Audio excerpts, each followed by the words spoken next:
এখনো পর্যন্ত আমরা অপেক্ষা করছি ডিজিপি সাহেবের জন্য। ডিজিপি সাহেব এনারা বলছেন, যে পুলিশ অফিসাররা এসছেন তারা বলছেন ডিজিপি এখানে নেই, কোথায় আছেন তারা বলতে পারছেন না। এটা তো অত্যন্ত চিন্তার বিষয়। ডিজি যদি নিখোঁজ হয়ে যায়, তিনি কোথায় আছেন যদি বলতে না পারে, তার অধস্তন মানে কর্তা যারা আছেন, এরকম নয় যে এরা একদম জুনিয়র অফিসার, তা নয়, অনেক সিনিয়র আইপিএস অফিসার এখানে উপস্থিত আছেন, তারা পর্যন্ত বলতে পারছেন না ডিজিপি কোথায়। আমরা খোঁজ নিয়ে জানতে পেরেছি উনি নবান্নে ছিলেন আধা ঘন্টা আগে, এখন কোথায় আছেন আমরা জানি না, এখন নিখোঁজ হয়েছেন কিনা আমাদের জানা নেই।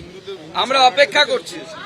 আজকে এই হিন্দু ভিকটিমরা তারা এখানে এক কাপড়ে যারা এসেছিল বাড়ি ছেড়ে পালিয়ে, তারা এখানে উপস্থিত হয়েছে ডিজিপি সাহেবের সাথে দেখা করার জন্য, তাদের উপরে যেটা ঘটেছে সেটা বলার জন্য। আজকে তিনি যদি আসতে না পারেন, আমার মনে হয় এর থেকে কোন গুরুত্বপূর্ণ কাজটা উনি করছেন।